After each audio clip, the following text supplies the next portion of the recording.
This podcast contains discussions about sensitive topics, including mental health, alcohol and substance use, as well as suicide. It may also include strong language. The viewpoints expressed by guests do not necessarily reflect the opinions of the hosts. Listener discretion is advised. If you or someone you know needs support, please reach out to a trusted professional or a helpline. Welcome to Twist the Throttle, the podcast where we crank open the throttle on life's toughest rides. From mental health struggles to life on two wheels. We're here to have real, raw, unscripted conversations that break the stigma and help you navigate the road ahead. So grab your helmet, hit the road with us, and remember, it's still okay to pump the brakes. Together, we're shifting gears on mental health. Here's your hosts, Ambo and the Prez. Welcome back, listeners. This week on Twist the Throttle, we've got Tigs, another member of the Rustnuts. Thanks for coming along, Dave. No, thanks for having me. Appreciate it. Dave Scales, Mr. Tigger, you are our current road captain. Yeah. Better than Creeper. It was Creeper for a little bit. Creeper a little bit. It was. The kids weren't happy with that one. No, so what happened with that, when we went to the Sporting Globe, my daughter heard you guys calling me Creeper and Creep, and she took it as Us insulting you. is an insulting thing, yeah. And when we finished dinner, we walked down to get some ice cream, and she's got tears in her eyes. I'm like, what's wrong? We're going to get ice cream. You should be happy. She's, oh, those friends of yours aren't your friends. Yeah. They were picking on you. I said, who was picking on me? Like, what happened? What They were calling you Creep and Creeper. I said, yeah, that's my road name. She was, well, what's a road name? And I had to explain that bit to her, and the tears were coming down. I said, oh, they weren't making fun of me. It's okay. You can calm down. Yeah. Because she was ready for battle. Yeah, that was funny. You called me up. You're like, do you mind if we change it? I'm like, no problem, man. Like, Yeah. that's a good reason to change it. Yeah, it was a bit of a talk about it, and it was like, oh, For the uninitiated out there, a road name normally comes from either your first fuck up or something that defines you as a person. Or So Ambo's a funny there's story. There's a funny story behind it. Yeah. Though I'm just Al Jefe because That's the the president. boss. Yeah. And my name's Jeff, so it's fucking easy to go. Old to Jeffy. F. So what are you riding, Tigs? currently 2020 Lowrider S, Yeah. stage 2 upgrade with Vance and Hines big radius pipes. So It I love is- that it is- rumble sound. It is a sexy bike. Yeah. Your bike cost me my bike. I was on a Vikla and was riding that and hating it. And I said, can I take your bike for a ride? And then I had to go out and buy one. So. Yeah, it's addictive. Like, that's how I ended up with mine. Yeah. They're pretty awesome bikes. Yeah. here. So I'm on the ST, so I got the fairing on the front, but yeah, it's basically the same bike. Yeah. Yeah. For the audience purpose, I'll say a little story about how I ended up with me bike. Yeah. Had my heart set on a Breakout Yeah. because they look cool, shiny. Everyone loves them. Did you ride one? I did. And how fucking horrible that was. It was terrible. Yeah. It was fucking terrible. I've always ridden super sports bikes. Yeah. Like my previous bike to the Harley was a ZX-10R, Oh, nice. 2011. Yeah. Loved that thing. Yeah. Loved it. I went for a ride. Actually, Abs came with me on this ride. We went down to Apollo Bay with the hooligans, Oh, yeah. Yeah. and good day going down. Like, great day, good lunch. Had met some people, which was really cool. Coming back, I had to pull over maybe, I think 45 minutes from Apollo Bay into a car park, and I'm like, fuck this. This is starting to get a bit sore. And for those of you that don't know me, I'm a bit of a husky gentleman. And so riding a super sports bike is very uncomfortable. I got up, like I had a drink and an ice cream and got back on and kept going again. Had about 5 other riders with me. Abs was one of them. Got up near Torquay at this stage and I was in hell. Yeah. Like, this ride back was not enjoyable. I wasn't having fun. I just wanted to get off. Seating Yep. position? Like Terrible. Shoulders leaning were on your killing me. arms, Yeah, lower back was killing me. Yeah. So I pushed it to get home. I'm not going to say how far it got pushed, but I was moving. You got aim. I just wanted to get off. Yeah. I wasn't having fun anymore. Yeah. So I made the decision to get rid of it and get a cruiser. Nice. So the Breakout popped in my mind. I've seen them everywhere. Everyone's got one. It's the bike to have. It's Yeah. like the new V-Rod. You got a Harley. What do you got? Oh, I got a Breakout. Oh, Yeah. yeah, fuck. Breakouts and fat boys survive on their name alone. Yeah, exactly. Yeah. They're not good to ride. No, so I took the Breakout for a ride. I didn't enjoy it. So I saw this really nice. It was a 2018 Fat Boy. Yep. That, I don't even know what color it is. It's like a grey-green sort of colour. Yeah, another one. Looking smick. Bit of chrome. Yeah. It was a nice looking bike. Took it for a ride. It was too heavy in the front. Yeah. It's like, yeah, this is just not for me, you know. Yeah. Can't flick it around. It was I was comfortable, but it wasn't great. It wasn't the right fit. So I was talking to the salesman. He goes, look, I've got this lowrider sitting up the back here. It's used. It's only got 6,000 Ks on it. Do you want to take it for a quick spin and see what you think? I was, all right. Got maybe 600 meters down the road, and yep, that's the bike. Turn back like, I'll take it. Thanks. So you got the Rego Low Life and, low rider, fucking awesome. Yeah. It is a good. That's what it's about. Low rider. I lived a low life. Love it. Do you remember your first bike and your first ever proper ride? All right. My first bike was I got it in 2008, but it was a 2009 Kawasaki Ninja. Oh, wow. Yeah. 250. Apparently, the 250. Yeah. Apparently, they ran out of the 2008 model in that year, so they started selling the 09s a bit earlier. Yep. Oh, wow. So I managed to get one of those. That bike was awesome. Yeah. I say what you want about 250s, but that thing was fun. No, Skinny tyres. I had a couple of 250s back in the day. Beautiful bikes. Good fun. Yeah. Yeah. I couldn't say that about my GN 250. I had the Honda CBR RR. Yeah, that's a cool bike. Yeah. It was a 1996. And when I took it to get serviced in about 2000 and something, middle of 2000s, they're like, this is an 88. I'm like, what? And they're like, yeah, they buy them from Japan and bring them over and like rebadge them because they hadn't changed for like 10 years. Yep. So someone had bought over this dirty old bike, rebadged it and put new compliance plates and everything on it in 96. That's when it got to Australia. Yeah, unreal. I bought it as a 96. So I thought it was the same bike. Yeah. I was dirty as fuck. The guy goes, I'm not going to work on it. It's older than me. Like, cool. Okay. Yeah, so back then they had pretty cool bikes like the RGB 250s. You know, they used to fucking get up and go, yeah? Yeah. Didn't they used to have like 2-strokes back then as well? Yeah. 250s? Yeah. Fucking killers, yeah. Do that one quick. So if money wasn't an issue and you wanted to buy your dream bike, what would you be buying, mate? That's like probably a whole nother show. Yeah. I get these ideas in my head and there's always something new out there or something better, but I'll give you 2 bikes because that's what I can narrow it down to. Yep. I'm loving the new Road Kings at the moment. Oh, yeah. I reckon they're pretty sweet. They look pretty comfortable. Yeah. And the big bags on the sides. Yeah. Because now I'm riding to work a bit more. It's good to have that space. A boss bagger, that one, yeah. Yeah. I think that's pretty cool. And a little bit old-fashioned, an 09 Night Train.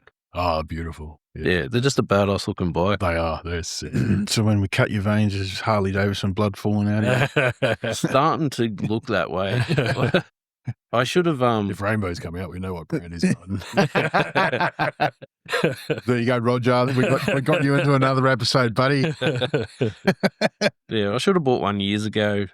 Like my dad was a rider as well. Well, used to be. He's a bit old now, but he's always been Japanese bikes. So naturally, everything else is shit except for Japanese. So go Hondas, go Kawasaki, Yamahas. Yeah, he's got a point. Like Harleys are not a well-made bike. They're just very customizable and very... Well, that's it. They all come out with base model stuff. And then... Not many companies are famous for like, I really want to buy the new bike and then take all of your shit off it and put my stuff on it. That's it.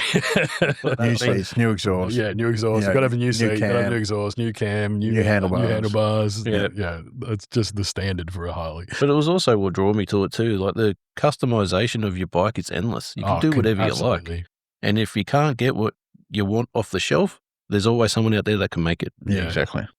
So what do you prefer, solo rides or, riding in pack? Depends on my mood, I think. Yeah. What clears your head better? Probably a solo ride because I don't have voices in me comms. And it's the voices. When you pull up, you don't have to talk to anyone. Sorry about that, Tigs.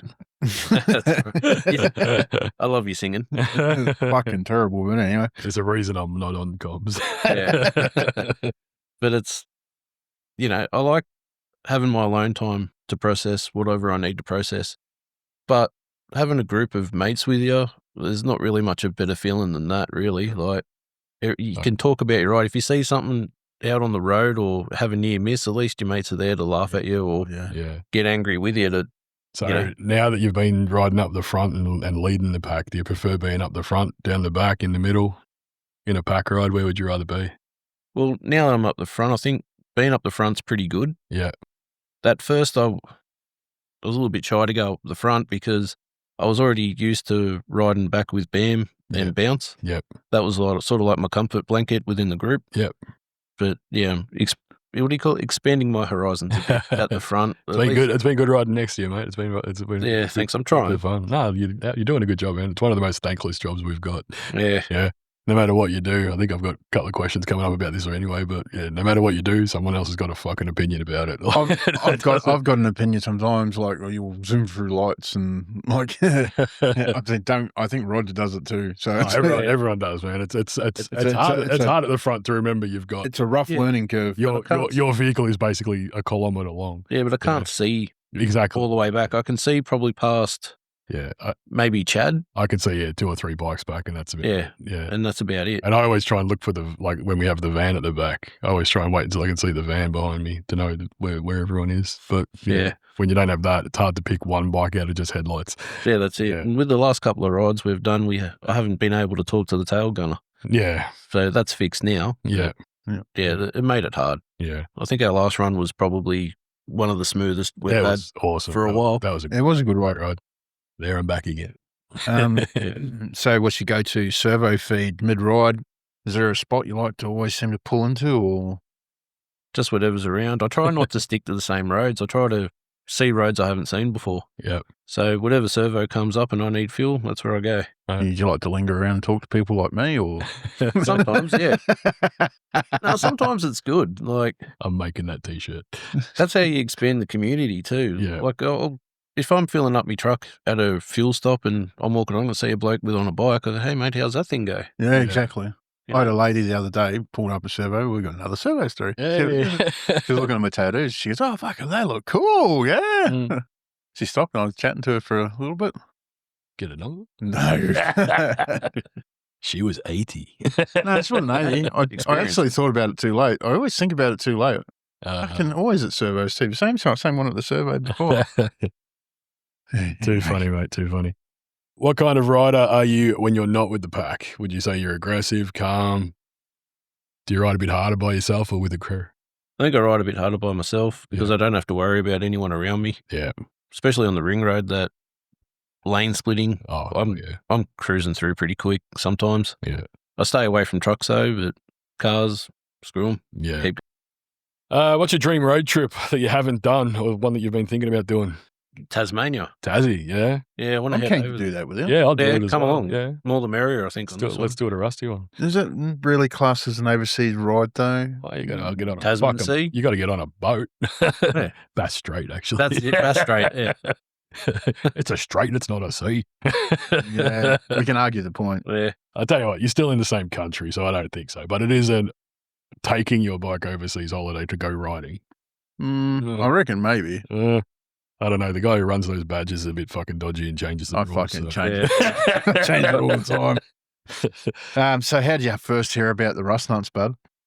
Abs and kebabs. Yeah, abs. See, what a legend. We got this. Yeah. All right, this sort of day was around the time where I was struggling a bit. Yep. So Abs gave me a call. This was not long after I left my employer. Yeah. And he goes, "Oh, how about we catch up? We'll go for a ride and we'll have a chat and get some lunch and that." I was like, "Oh, well, I'm not doing anything. Yeah. Why not?" So I met up with him at his place and started taking. Oh, where'd we go? Gisborne. Yeah.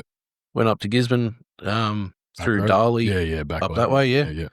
And stopped at a takeaway that he heard about was good. So we stopped there, got some lunch and had a bit of a chat. And he goes, "Oh, have you heard of the Rustnuts?" I go, No, not really. Who are they? He goes, "Oh, they're a bike group that I'm a member of. We're having a meeting this Arvo. Do you want to come down?" I said, "Well, I don't know about this." Because being I hadn't heard of you, I didn't know what type of people you were or anything like that. But he goes, no, you assured me that everyone's really cool there. Yeah. Everyone's friendly. Just come down, say good day. If you don't like it, well, then don't come to another meeting. Yeah. Well, fair enough. I'll go down. And that's when I started meeting everybody. How'd you feel walking into that first meeting? Pretty nervous at first because the first bloke I met was Basket Case. Yeah, right. And he was looking pretty rough. So I was like, well, I'll just stick around, I'll see what happens. He has matured a lot the last few years, that bloke. He has. He's looking good these days. Yeah. And so I met him first and then I met Bam Bounce, Yep. Rock Hard. Yep. And it just snowballed from there. I can't remember who the next person was, probably Pebbles. Yeah. No, everyone was just real welcoming, really warm sort of vibe. Yep. Yeah, it was really good. Then everyone else started turning up. That was at Rock's place, wasn't it? No, that was at the factory. Oh, yeah, right. Yeah, I do remember. That was the first one, yeah. Yeah. That did not go well. That was a good plan to... It was, Not a clubhouse. We ended up just sitting in the fucking driveway. Yeah, freaking out. That's all right. Did you find it hard to connect with new people at first, or did it click straight away? To be honest, I think I clicked with a few people pretty much all straight away. They were putting off a good vibe that I picked up on. Yeah. So that was really good. Even both of you guys, like meeting you guys, like you're a big fella, so you look intimidating, but no, man, you're... Come here, give me a cuddle.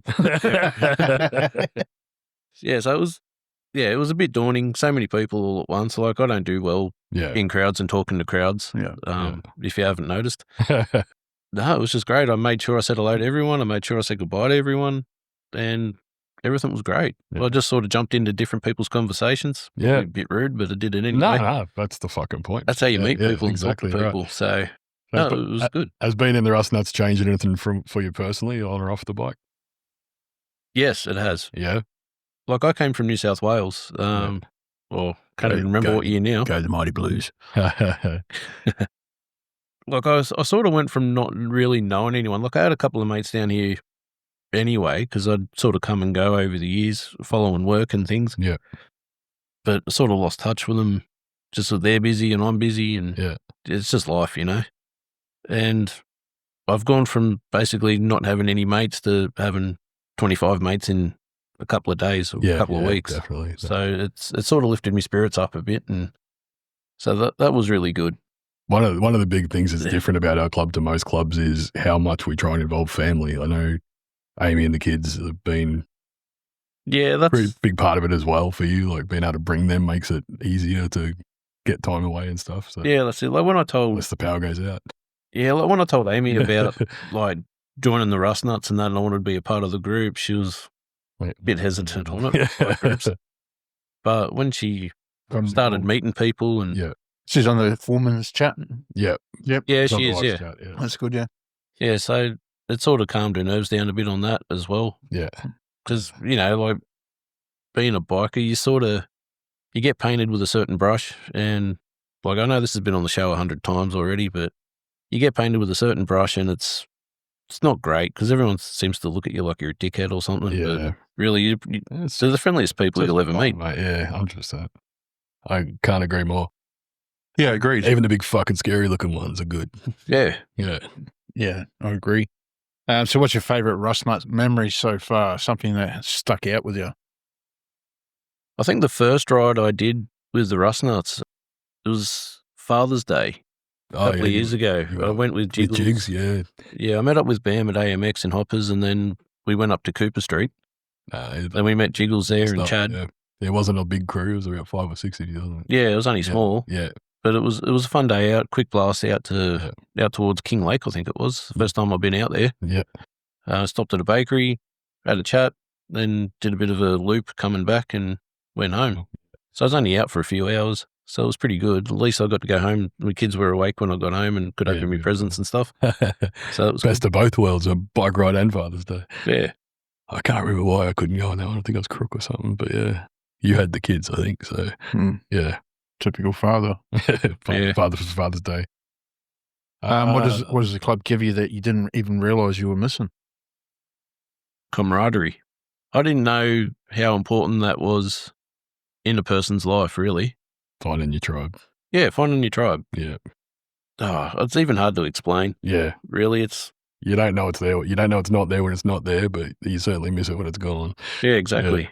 Yeah. I was always big in sports clubs growing up, so...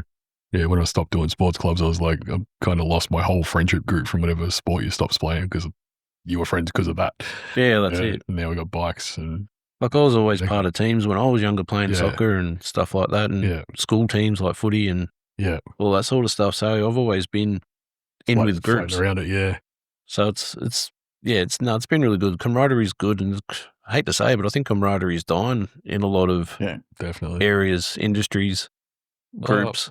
Yeah, it's mostly a lot of our communication is social media stuff, like memes and fucking messages and stuff. Yeah. Like, you don't really call and talk to people anymore. Yeah. No, you just flick them a text or Facebook Like, message. the only people I speak to on the phone now are Rustnuts. Yeah. Like Roger calls me pretty regularly. Like people who call me up. Yeah. There's not a lot of people who actually called. Yeah. Even I called you the other day. Yeah, you did. I was like, Yeah. So what did a typical week used to look like for you when you were deep in work mode? Deep in work mode. Start getting a bit heavier now. Yeah. We'll just start with the Monday morning. I'd start at 1 or 2 o'clock in the morning, and I'd do that every week. Yeah. And I'd continue that all the way to Saturday. So I'd be working 16 to 18-hour days, 6 days a week. Wow.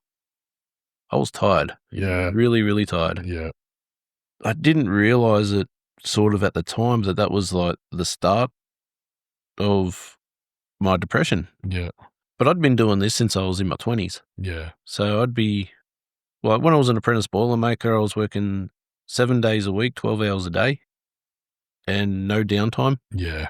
The downtime was having a shower when you got home, quick bite to eat and going to bed. Yeah. And you'll be up 5 o'clock in the morning to start at 6. Ready to go again. Yeah. Yeah, and it's just, at the time, I thought it was normal. Like, I thought that this is how everyone makes money.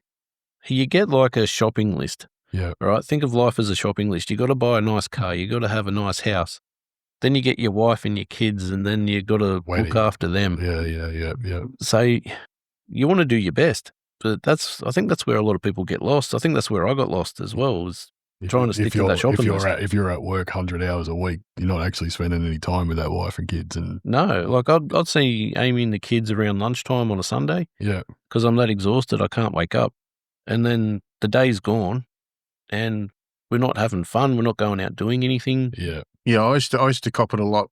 You always want to be at home, yeah? Right. But the fucking thing is, I'm never at home. Yeah. Yeah. I pay for this place. I want to spend some time here, yeah. See, you bought that lounge, you want a bit of time to sit on it. Yeah, exactly. Yeah. But you need to find that work-life balance, yeah. It's fucking hard. Did you ever feel like a moment to stop, or was it always just get on with it? There was always get on with it. Yeah. It might sound crap to say, but it was, if I was going to say anything, it would probably have just been viewed as I'm a whinger. Yeah. Probably not true, but that's in my mind. That's head. How it felt. So and would you say that pressure came from outside or from within yourself? I think both. Yeah. Really. Because in my mind, you want the best for your kids, so you got to pay for that. Yeah. Like, you got to work your ass off to get it. Yeah. Was that the kids weren't saying, Dad, you need to go to work and make more money? No. So nothing like that. Was that pressure from yourself, or was like someone? I'd say that's from me. More from you, not someone pushing you so much? No, not really. Like, there's always conversations in the household. Oh, New Zealand looks nice. Let's go for a holiday there. Yeah, it's like, things like that. Start racking up hours in your head of how long that's going to cost you. Yeah, and how many months I need to save for. Yeah. So it does affect the relationships at home. And absolutely. All your mates and that as well, all the working. Absolutely. Like, before I was married, obviously I was seeing other women, things like that, and my relationships were always dying because I was always out there chasing that dollar. Yeah. I was never at home to be able to go out on dinner dates or anything You're like always that. too tired to do it. Yeah. That's right too. Yeah. Were there signs that you were burning out, or did it hit all at once? I think it hit me all at once. Yeah. I didn't really know I was going through something at the time, and this is many years of build-up. Like I said, from my 20s to even today, I'm still chasing enough money to make sure everything's paid and everyone's got what they need. Which is getting tougher and tougher. Yeah. Yeah, well, cost of living's going up. It's hard for everybody now. Yeah. And wages aren't going up to meet the... Well, the expression minimum wage was meant to be how much one person with a wife and a kid needed to live. Yeah, minimum wage at the moment is like $20 or something, $22 or something like that is minimum wage. Oh, I've got no idea. There's no fucking hope you could live on that in this day and age. Like, the whole point of the expression minimum wage is that was to keep a family. Yeah, to keep you, your missus, and your kid in a house, all the bills, fed, and with electricity, gas, phone. Yeah, all a bit of play money. Yeah, not heaps, but it was supposed to be enough to survive, and it's just it just hasn't gone up. Yeah, cost of living's gone up 20 times in the last I mean, five there's a years. lot of people The who wage are has doing it rough. Yeah. Yeah. Yeah, it's definitely tough. But yeah, if someone had to ask you how you were going back then, what would you have said? I'm just getting by. Yeah. I think that's been my go-to. When anyone says, "Hey mate, how you going?" I'm getting by. That's all I could come out with. I'm not great. I'm not good. I'm just getting by. My boss has stopped asking me in the morning, how you doing? My answer is, I'm just fucking peachy. He's like, Yeah. okay. Just happy to be here, mate. What can I say? Morning, Jeff. So you moved down from New South Wales to Victoria. What was it like growing up in New South Wales, and what was life like back then? You mentioned soccer and a few other sports. Yeah, I was on soccer teams. I was playing, outdoor soccer for quite a while. Any good or just for fun?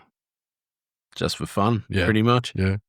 I don't think I was too bad, but I wasn't great either. Yeah. Like I wasn't joining the You soccer groups or anything. you weren't chasing state contracts and stuff. No, not at all. It was just like you're hanging out with your mates. Yeah. That's all it was. Yeah. And if we could get up a few wins, awesome. If not, well, we've got Maccas on the way home anyway. Yeah, beautiful. Yeah, it was good. What kind of person do you think that place shaped you into? I think that turned me into basically a team player, whether it be playing sports or working with a crew. Yeah. Everyone's got a job to do. Everyone does their job. The job's easy. So do you prefer Sydney over Melbourne, or because I used to live in Sydney as well. I lived down Bondi Beach. I worked in the city, and I used to deliver alcohol all around the city out to what's the frickin' strip?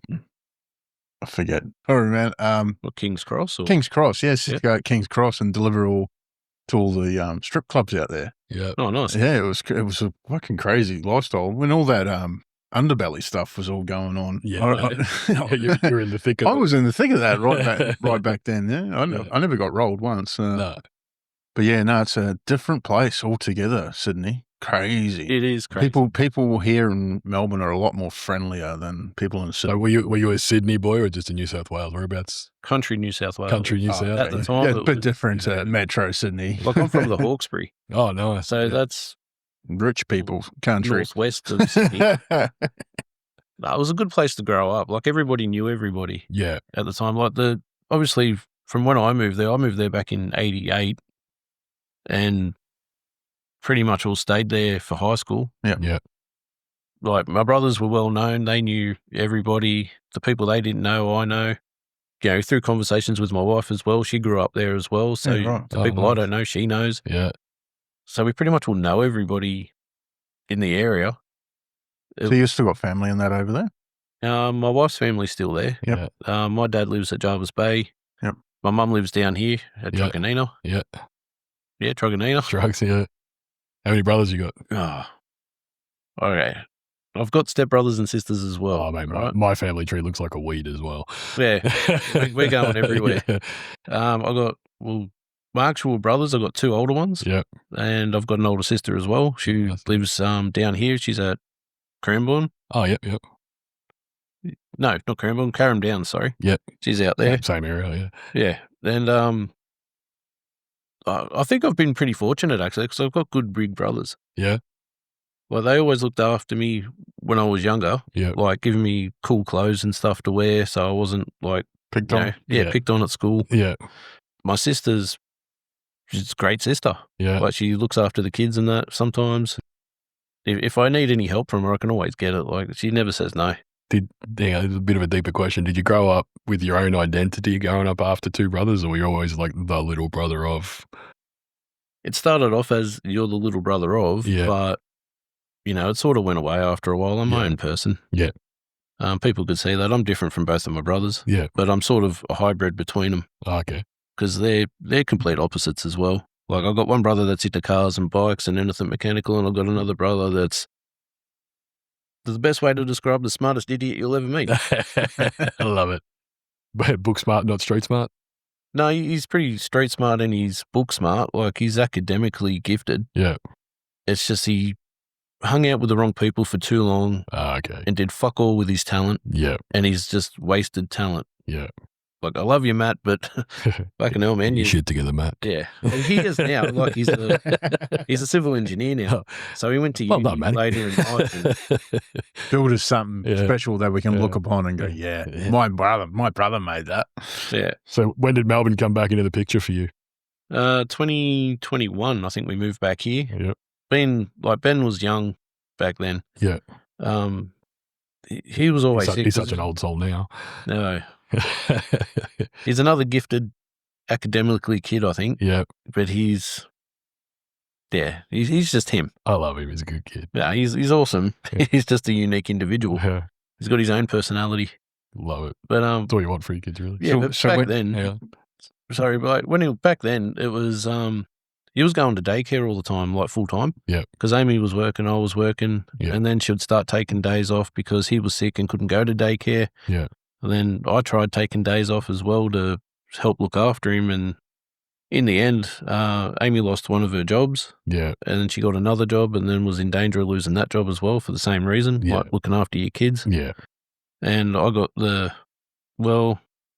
starting to take days off. It's not good. Yeah. Can we do something for you? I was like, well, unless you've got a miracle cure. Pay me more money and give me less hours. That'd be great. Yeah, that'd be great. But it just is what it is. Like, we moved down here because my mum lives down here and she could help us out. Yeah. So if we can ditch the kids with her when they're sick. Yeah. And still make money. And it's just an unfortunate life thing. Yeah. But it's turned out to be great. Yeah, it's good. It took a couple of years to sort of settle in and start enjoying life down here. Yeah. Because I was still back in the old habit of working flat out. Yeah. So looking back now, how the big turning point was that move? How big was it for you? It was pretty massive. Yeah. I'd say we took Katie out of her school where her friends were, which we've done a number of times over the years, which I feel really bad about that. Being a kid, it's easy to make friends elsewhere, but when you're older, it's a lot harder to make new friends. How old's Katie now? She's 14 now. Yeah. So she was like 8 or 9 when you moved? I think so. She went into year 5 down here. Yeah. So you're about 9 or 10, yeah. Yeah. But she's great at making friends, so good on her for it. We haven't really given her a choice yet. Adapt to survive at school. But it's it's just a terrible feeling as a parent to take your kid out of certain schools and things like that. Well, we had a good network there. Like, my wife was friends with all the school mums and we knew all the kids. Our kids were actually in a car accident with their carer. Oh, wow. Down there, nothing's real major. It's just, I went out to grab a couple of egg and bacon rolls from our local bakery and some couple of cups of coffee, and we came back home, and Amy's come out. She's like, "We got to go." I'm like, "Where we got to go?"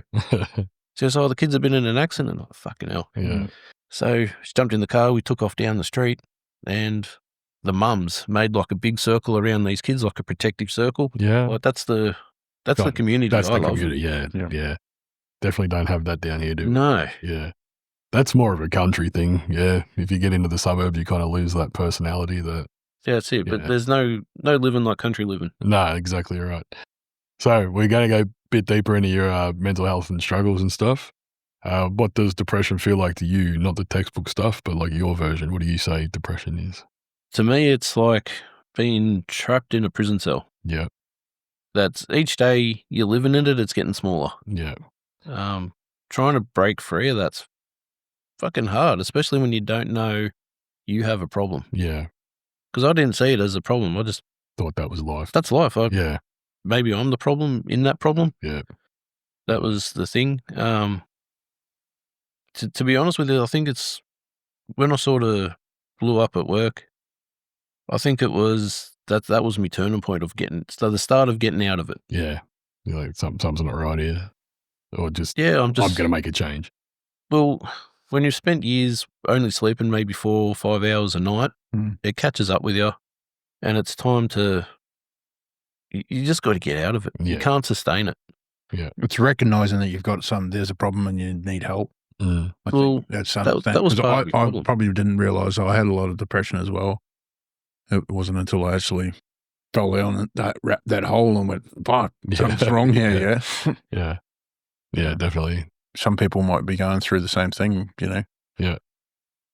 What's your favorite question?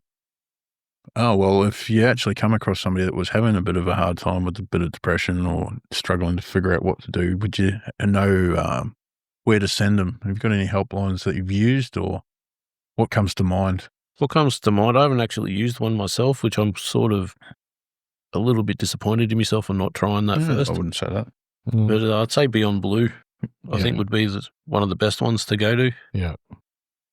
I've heard a lot of good things about them. Yep. Were you aware something was wrong, or did you feel like it was just life's just hard sometimes? I was unaware of the problem. I just thought it was life as normal. Trying to push through every day, sleep deprived. Everything sort of started snowballing to more problems. Yeah. Like, Amy and I weren't really we were getting along, but not great. Like, it wasn't like it was before. Coexisting.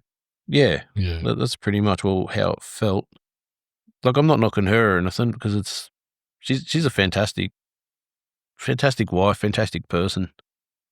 Always your supportive wife and of my me. wife are pretty much the same person. Yeah, I know, it's scary, isn't it? The more they get together, I'm like, fuck, there's two of them. But it's like, it's nothing against her. It was like before, I was doing interstate years ago, right? And I was getting enough sleep through the day and still being able to function properly as a person. And we never fought or had arguments or anything. It was great. And then it was time to get out of the interstate sort of work and start trying to be home a bit more. So I found that's when we moved. I took on a role as a tipper driver, driving truck and dogs, to try and be home more. But I was still doing the 14-hour days and stuff there, doing that And to make the coin, and the work. Saturdays. Like, great company to work for. Like, not just they were great. I started struggling there as well, and they gave me about 4 days off and paid. Yeah. Like, there's not too many employees out there that do that these days. Yeah. Fuck, they were great to work for. If I go back to Sydney, I'll go back there and work. Yeah. But you end up in a mud chucker down here as well, didn't you? Yeah, for a little bit. Yeah. Not the same. No, it wasn't the same at all. He didn't really have a lot of work, so I sort of looked elsewhere. Yeah. That's just how it is. Yeah. But anyway, different story for a different time. How'd you go in the trucks anyway? You find being alone in the truck adds to your depression, or? I think it gives me some breathing room. Yeah. Like, to be able to think about things. It's a bit more mindfulness. Like, it's like being on a bike. You can't really zone out in a truck. Yeah, exactly. You can, but you know what I mean? Like, you can't really zone out. You're doing what you're doing, and that's all you. Yeah, but you sort of go into an autopilot mode. You know what you're doing. You know what you got to do.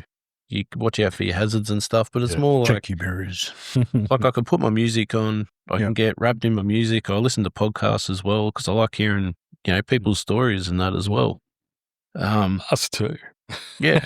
Like, at least if you're hearing other people's stories, you're not so bad about your own. Yeah, yeah. But it's like, that's just my space. I don't have to talk to anyone. I can just zone out. I can think my own thoughts and think, well, maybe I can try this as a solution. Maybe something will go a different way. Yeah. Things like that. So did anybody around you pick up on the signs that or did you keep it pretty buried? I kept it pretty buried. Yeah. It's more of a way, like, I didn't know who to talk to. Yeah. Like, if I spoke to my parents about it, maybe I'd be like a bit of a disappointment in a way, if that kind of makes sense. Like, you don't want to disappoint people, so you don't want to talk to anyone. I didn't talk to Amy about it because I figured that would just be another stress on her. Yeah. And plus, I didn't really know how to approach it either. Yeah. Did you ever talk to a doctor about it and get medicated for it? Have you been medicated for depression? No, nothing like that. It's all, I don't know if this is normal or not, but it sort of came to me as a bit of a shameful type thing. Yeah. Like, if you feel ashamed in yourself, how are you going to talk to someone about it? Yeah. In the end, you got to make that conscious decision that you have the problem and you need to sort it out. Yeah, that's the best way I can put it. Yeah. So you mentioned you've been close to the edge. What kept you from going through with it? Timing, yeah. That's pretty much all it. I had a plan in my head of how I was going to do things. Yeah. For lack of better words. Yeah. End things. Yeah. And it's it was just timing, because around that time was when I went with that ride with Abs. Yeah. Maybe it was just destined to be. Fucking funny world like that. Yeah. You find what you're looking for. That's it. Like, I felt. So would you say that Rides with Abs was a specific moment that changed your direction? I think it was the start, around the start. So it was a slow shift? I think the first thing was leaving the employer I was with at the time, because they just weren't helpful at all. Yeah. It Obviously, was button heads of them is not going to help. It's try and picture an old farmer whipping a donkey to move an immovable object. Yeah. They just keep whipping. Yeah. They don't care if they're doing damage to you or not. They don't care. Yeah. That's a terrible employer.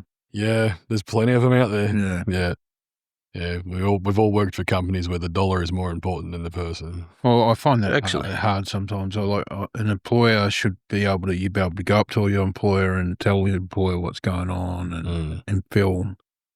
I've had employers who would walk past you and look down on you. I don't like that. You walk up to me and say, "Hi, I'm your boss, and you know, anything wrong, come and see me." Yeah, that's it. I think it's a big problem in the transport industry, to be honest. Like I work for a transport company. I'm not going to name them. Yeah. But it was a family business, and one of the sons, like I'd worked a 14-hour day. I was fucking wrecked. Yep. Yeah. And he came up, he goes, "Oh, you're soft, yeah. Like we do 20 hours a day all the time. Like blah, blah, blah."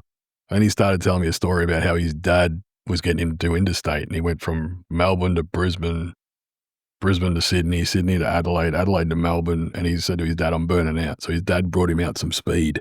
Yeah, to help him out. As like, you know, hey, what a good dad. I'm like, if you think that's a good dad, you need to have a look at yourself, mate. Yeah, that's it. If you're burning out, your dad's like, "I'll give you drugs so you can still make me money." That's got nothing to do with being a good dad. Yeah. Like he was telling his story like it was a positive thing, and I'm just sitting there like, okay, I got to get the fuck out of here. Like, this is enough. This job is not right. This does not suit my values in any way. Like when I first started with the interstate, I was running 2 logbooks. Yeah. To keep up with the work. Yeah, it's crazy. That. Like I was working 30-hour days, or not 30-hour days, 30-hour shifts. Yeah. I was jumping from doing a country run, coming back, doing local, then jumping back in the truck and going to, say, Brisbane or Melbourne or somewhere at the time. I did Perth and back once. It's all good and well until you kill somebody on the road. Yeah. That's what it comes down to. Like, you don't think of that at the time, though. You're thinking, oh, yeah, if I do this, the boss is going to love me and I'm going to make more money. Yeah. No. It's fucking bullshit in your head. Works, yeah. Yeah. So what did Amy say that actually broke through the fog? To be honest with you, I don't think she knew. Yeah. It's more of what she was doing at the time. Yeah. Which was supporting me. Because when I told her I want to leave my job and find something else, there's got to be something better out there. Not once did she say, "Oh, you can't do that. You got to keep making money." Yeah. Like, she never said that. Yeah. It was, do what you think's right. Yeah. And that's a big thing for me. Like, That's trust. That's support. Yeah. You're not going to let us down. You're not. Yeah. You got to look after you too. Yeah, that's it. That's the one thing I always screened for when I was back in a relationship. It's just somebody actually giving a fuck about me. Yeah. Coming home and somebody saying, "How was your day?" Like, I wouldn't get that. I get home and then fucking get handballed with kids. Here you go. Now it's your turn. Yeah. What the fuck? Yeah. It's hard to be. It's good having a partner that actually gives a fuck about you, to be honest. Yeah, I'm very fortunate, man. Like, real fortunate. So being able to quit that job, was it scary, freeing, or just well overdue? Well overdue. Yeah. I should have done it when the 16 and 18 hours, 6 days a week started. Yeah. Like, my first few weeks there was like real cool. It was like Monday to Friday, do what I want. And it's like, can you do us a favor? Can you do us another favor? Yeah. Give you a couple of weeks. Like, can you do this for me? Oh, you're the yes man. Yeah. Yeah. That's what it turns into. I didn't realize that at the time. Yeah. Yeah. I cop it at my work at the same. I'm too agreeable. Yeah, we can make that work. It's just, then you're just fucking everyone else over because now it's expected from everyone. Yeah, that's it. Yeah. So what changed at home once you actually weren't running on fumes every day? Life get better. Life got really good. No, I started having fun. Yeah.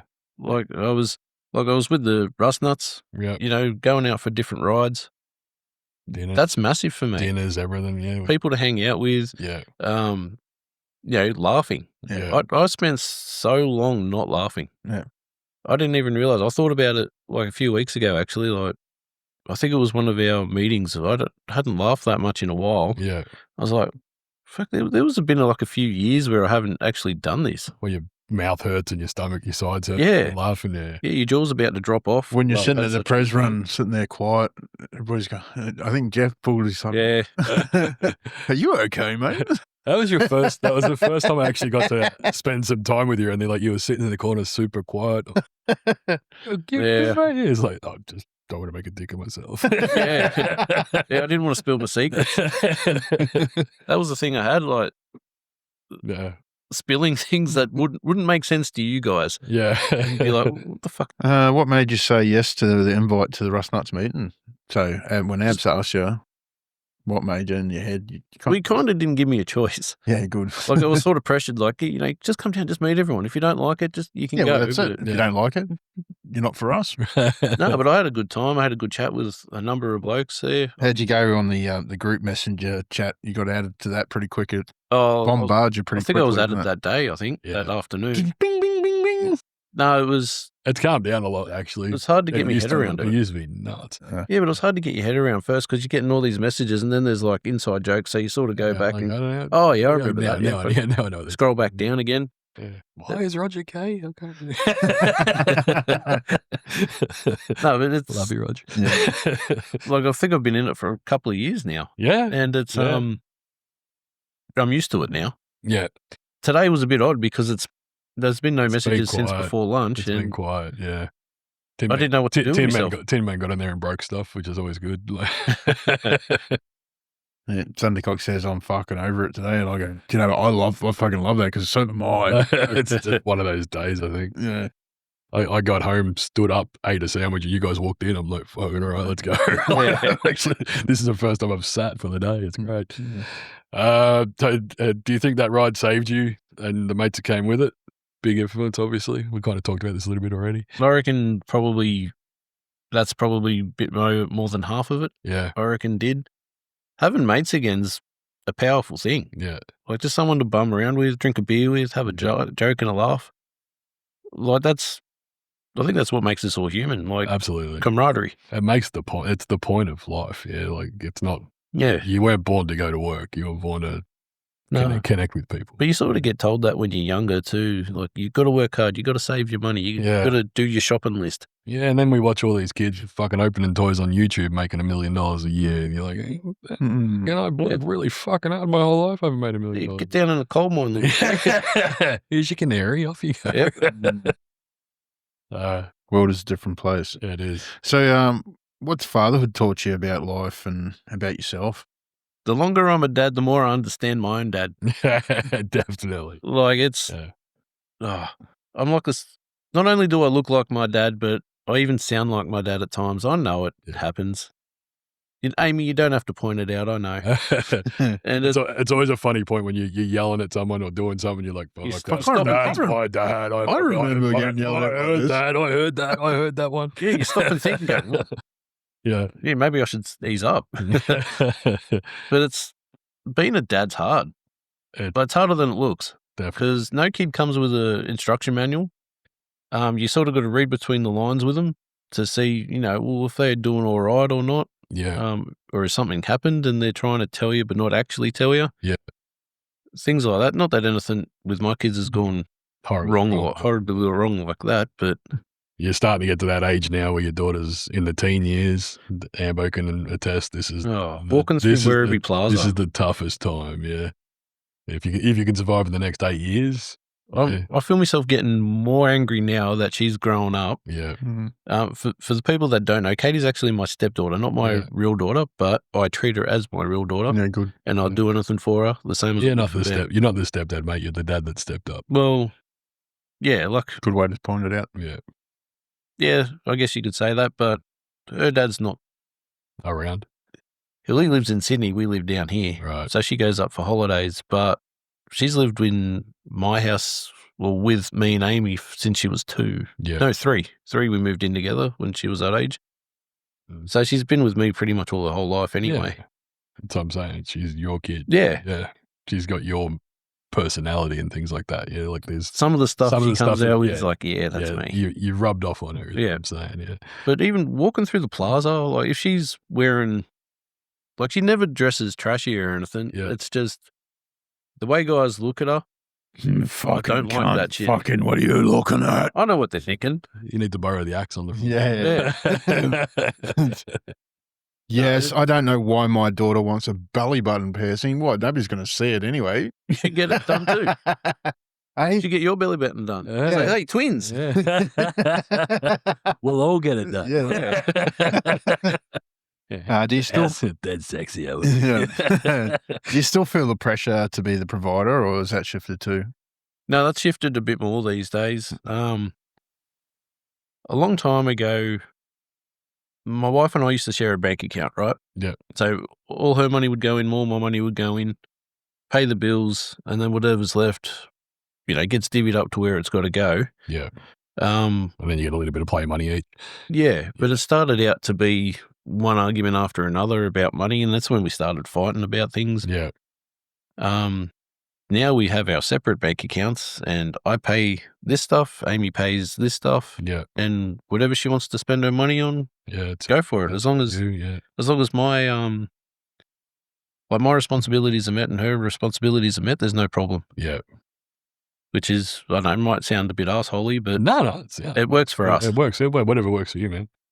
I've had every relationship I've had to be in a joint bank account, and for years I didn't know what that number in the account meant.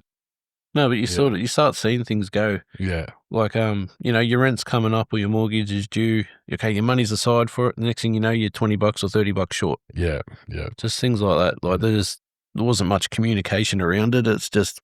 That's the key to the whole thing. The key to life is being able to talk to your partner. Yeah, but going to separate bank accounts and we have our own things that we got to pay at certain times. Yeah. No arguments anymore. Beautiful. It's fantastic.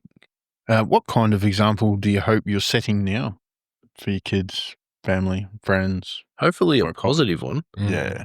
You just don't know these days. Like, always in the back of your mind, you're thinking, am I screwing up my kids? Yeah. If I want them to do something. We're all, like I said, we had a conversation today, mate, just fake it till you make it. Yeah. That's what our parents did. That's what we're doing, yeah. We work out what didn't work from our parents and we try and do it different and we fuck them up in a different way. Yeah, but like I said, there's no instruction manual. You just do the best you can and hopefully they turn out all right. If you had a message for your kids to hear in 10 years' time, what would that be? 10 years' time. Ben would be, how old would be? 20-odd? He'd be nearly 18 then. Yeah. No, you can't borrow the car. No, you can't borrow the bike. Well, I'm hoping to give the Harley to him one day. Nice. I'm hoping to keep it that long. Yeah. Geez, I don't know. There's so many things. Glad you made it this far. Yeah. Don't make me a grandparent. No, I want to be a grandparent. In the next 10 years? No, a little bit later. But one day I'd like You should have seen his face. Oh, no. Radio doesn't give that impression. No. All right. There's like a saying, you can't spoil your kids, but you can spoil your grandkids. Oh, hell yeah. So I'll be doing that. Yeah, me too. And I'll be saying, well, you see that dirt bike over there? Your dad wanted one of those when he was your age. He said he deserved it. I think you deserve it. Go get it. I'll be doing stuff like that. I love it. Final reflection. So what's something you're working through now? Even now, still the struggle. Things like my life is great. I've found a good job now. I'm still a number in a seat, and I recognize that and I understand that. Yeah. So I do say no a lot. Because of that, I'm a lot happier. I'm not stress free, but stressed lessing. Yeah. Now, stress less. Yeah. Not putting that much pressure on yourself now. No, I just don't care anymore. I don't care about money. Yeah. Anymore. I'd rather have my weekends to myself. I'm happy to do the big days through the week, Monday to Friday, but the weekends are mine. Yeah. I just want to hang out with the wife and kids, have some fun, and go ride and have fun with the club. Yeah. But money's just not important anymore. Yeah. I once made the statement that money's not real. It's just numbers on a screen. Sometimes they're high, sometimes they're low. Your life's pretty much what you make it. You're still moving forward. That money doesn't mean what your life is. Yeah. No. That's too many people get caught up in what's my number? What's my number? Yeah, that's sort of the trap I was in too. Yeah. Like I said, you got to, when you're younger, you're taught to live life like a shopping list. You have to achieve all these things It's just But bullshit. it's a never-ending shopping list, yeah? Like, oh, when are you going to get a girlfriend? When are you going to get a girlfriend? Which holiday are you going on this Oh, year? you got a girlfriend. When are you getting married? When are you getting married? Oh, when are you having kids? When are you getting a house? When are you getting a house? It doesn't stop, yeah? Like, the goalposts keep moving from, like, the society point of view, yeah? Like, it's... Exactly. Yeah, it gets hard. Like, it's a lot of pressure that you kind of put on yourself, though, yeah? Like my eldest daughter is 28 now and doesn't want kids, wants a partner that supports her and they can travel together. Yeah, that's kind of what her dream is. Yeah. Not the cookie cutter. Yeah, that's it. Live like everybody else. Here's your life next. Here's your life next. Yeah. Yeah. But it's still the struggle of you getting your work-life balance in order is still a struggle. Yeah. Because anytime the club has anything through the week, I can't make it because I can't guarantee I'm going to be finished by a certain time to be able to get to it. Truck driving's hard. Yeah, I used to find it hard because they couldn't guarantee what time you're going to finish. Yeah. Especially when you got kids to pick up from school. No idea if it's a 8-hour day or a 6-hour day or a 15-hour day. Yeah, that's it. You leave in the morning. I'd love to go back to working in a workshop, doing welding, fabricating bits and pieces. Crack, yeah. Like, I did. No, I just started getting headaches a lot. Yeah. Getting blurred vision, double vision while I was welding. Yeah. Had my vision blacking out. Yeah. Just things like that. Yeah. It's time. I was told to give it up. Yeah. And now I'm back to driving trucks again. Yeah. So your name. I'm only good at two things: driving trucks and welding. Yeah. Well, it's sticking steel together and taking it somewhere else. Yep. That's it. I'm only good at those two things. So if I had to retrain into something else, you heard it here first, Amy. Stuffed. So if someone's out there bottling up like their problems and the way you were, what do you think they need to hear? Jeez. Not fucking silence. Nothing. It depends. Depends on who it is. Like, I'd say talk to someone, talk to anyone. Yeah. Anyone. Call talk Beyond to your Blue. Yeah. Yeah. Try and find your workmate. Get on the CB radio and tell somebody, "Hey, fucking not doing too good, boys." Yeah. You get someone. Well, you've told that story before, haven't you? Me on the CB? Yeah. No, I haven't, mate. I remember singing some songs on the other side of town, and some driver liked it and wanted me to carry on singing. Yeah, it's just yeah. Everyone's different. Like, I don't think there is any right words. Well, there's got to be, because there's so many people that go through this and come out the other side better. Oh, to me, I don't know. I don't know what I needed to hear at the time. We talk about that 8 minutes. Yeah. The 8 minutes talking to a mate can change your day. Yeah. It doesn't have to be anything specific, just the fact that you're not alone. Yeah. You're not going through it alone. You've got someone you can reach out to. Yeah. That's one thing we do really well in this club. There's 24/7. There's always going to be someone answer a message. Yeah, that's usually me, because I don't fucking sleep. But yeah, a little bit. I'm up at 2:30 and there's a few messages. And I'm like, oh, I'll send a couple. Yeah, it's important to point out, if you actually need to get in contact with me, you need to ring, because I don't really pay much attention to bings anymore. We know. What's something small that you do now that helps keep you grounded? Just spend time with my son. Yeah. Keep being with the kids. It's they don't know what life is, which is humbling to me, because they don't know what's coming up. So they're still at the age Ben's at now. 8, was it 8? Yeah, yeah, he's 8. Yeah, well, 8 in August. Yeah, 8 around the 8 mark. When they work shit out themselves and they're so happy and they want to tell you, and you're like, oh yeah, he wouldn't have known that. You know, and they're like, did you know this? You're like, oh, wow. But he's stuck. He sort of makes his own toys, though. Like, he'll get his little magnetic blocks or whatever, and he'll make a little robot, a little transformer that actually works. I don't know how he does that stuff. He's a smart kid. He is. Yeah. It's little sound wave. Yeah. He's funny. I love him. One of one's running around in a rusty shirt. Can't go wrong. If you look back in the rearview mirror now, what's something that makes you proud? What got you here? What's something you can look back on with pride? Just, I kept going. Yeah. Didn't give up. Something simple. I just kept going. Yeah. So grinding through. That's all you can do sometimes. All right. Before we wrap it up, mate, is there anything that we haven't discussed that you were hoping we would talk about, or something we haven't covered that you would like to talk about? No, I don't think so. I think the questions are pretty on the ball. Yeah. All based off what you sent me, mate. So yeah, I just wish I could give more of an answer. No, you've done well. You've done really well. You've done really well, man. We're over an hour. Yeah. So average episodes at 40 minutes. So yeah, exactly. That's right. Yeah. So you're doing really well. So what do you hope that people will take from this episode? There's always someone around. Don't be like me. Don't think that you need to be ashamed of yourself for just having dark thoughts. It's pretty common. It's really common. It's a stigma that has to be broken. Yeah. No two ways about it. It has to be done. I think too many people have been lost just through not either having someone to talk to or feeling like they can't speak out. Not realizing they had someone. Yeah. It doesn't have to be a close mate. Just someone you have a bit of a bond with or a bit of trust with. Yeah. Yeah. We have that, the saying, I'd rather have your tears on my shoulder than your casket. Yeah. Yeah. I think the tears are a lot less in weight. Yeah. Yeah. What I took from it as well is you need to focus on family as well as work. Yeah, I think the work-life... Finding the balance. The work-life balance is important. And saying no. Yeah. Yeah. Not just saying no more, but... Yeah. Is it reasonable overtime? Nobody's going to give you into trouble if you turn down overtime. As long as you're doing a little bit, nobody can give you into trouble for it.